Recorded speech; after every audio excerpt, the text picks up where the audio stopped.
behind in terms of Colossus count. Yeah, and Starnan, I mean, I think he knew he was a bit behind, so he went with the two robos and the like robotics bay. Yep. If Elbegast did a like zealot charge and did a push, he might he might have win with that. But Starnan now has really good Colossus production, and Elbegast just started those two robotics facilities, so the game is evening now pretty nicely for both players. The supplies also are evening out. 47 probes for Starnan, so he has a lot. He has five more probes than Elbegast. That's really cool. Yep, and actually takes out the observer in the base as well.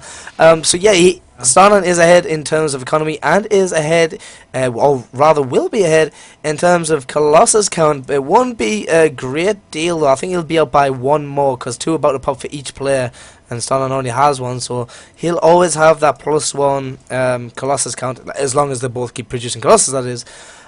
We just see Starnan moving this probe over to the bottom right hand corner. Do you think he's going to be going for a timing attack, maybe with for a forward pylon down here?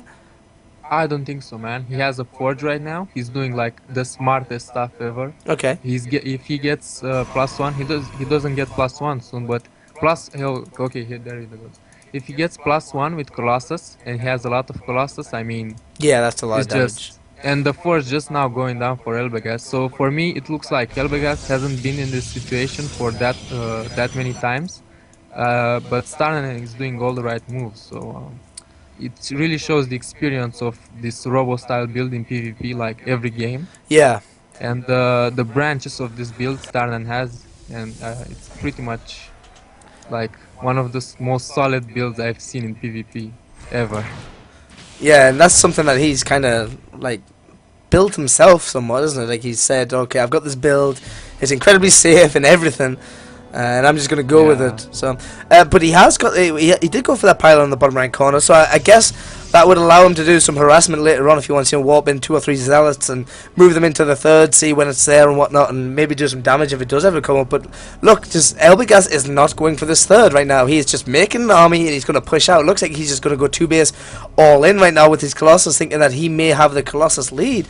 But look, Starnan, like you said, that +1's going to finish a little bit sooner, and if Elbegast wants to go and kill him now, his +1's not going to be finished for a little while, whereas Sonas is going to be finished soon, so there's a timing where Elbegast is actually going to be very much weaker going into a fight.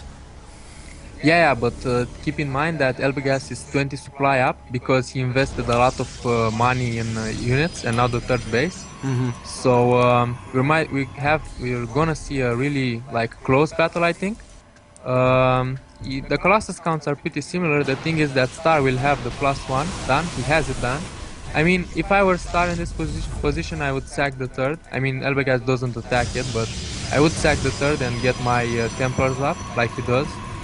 But can he attack into Starnan is this, though? out. That's the question. Can Elbegast attack into this? If Starnan is already set up with his Colossus already spread, is it possible for someone like Elbegast to be able to attack into this? I mean, with his defender's advantage. I mean, he couldn't attack up to the ramp for that reason, but now he's going to be going on the side, and we do see a whole bunch of cannons. Well, one cannon, rather. Well, but I thought the other ones were cannons, but they were just pylons. And also the third base from Elbegast. So it seems like he does all the things Star did, but a bit delayed. Yeah.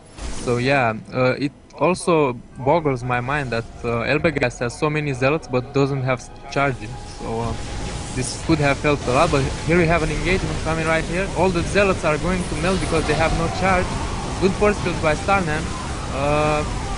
Kind of a messy fight right Yeah, here. this is really close. Nice micro there by Starnan. Look at these Colossus just doing so much damage, but look how many Colossus left for Elbegast. There's so many Colossus, and it looks like, I mean, Starnan's supply is ahead in supply, and look, this Immortal is doing incredible damage to these Those Colossus. Immortals, man, are killing all the Colossus. Yeah, That's really amazing. And the Blink Stalker is blinking in, and all the Colossus from Elbegast, part of Q, are going down. Oh my god, Elbegast is going to lose this. yeah, wow, look at him. Guys, ladies and gentlemen, this is why Starnan is so good at PvP. Them Immortals just kill Colossus so quickly, and look at Starnan taking out this third as well with these Zealots. That's why that pylon was there for, and he's actually going to get it before these Zealots can do anything about it. So that next is going to go down, and there's the And there GG. goes the GG, man. Wow, amazing play from Starnan. Yeah, and Starnan It's going to take a game back for Infused.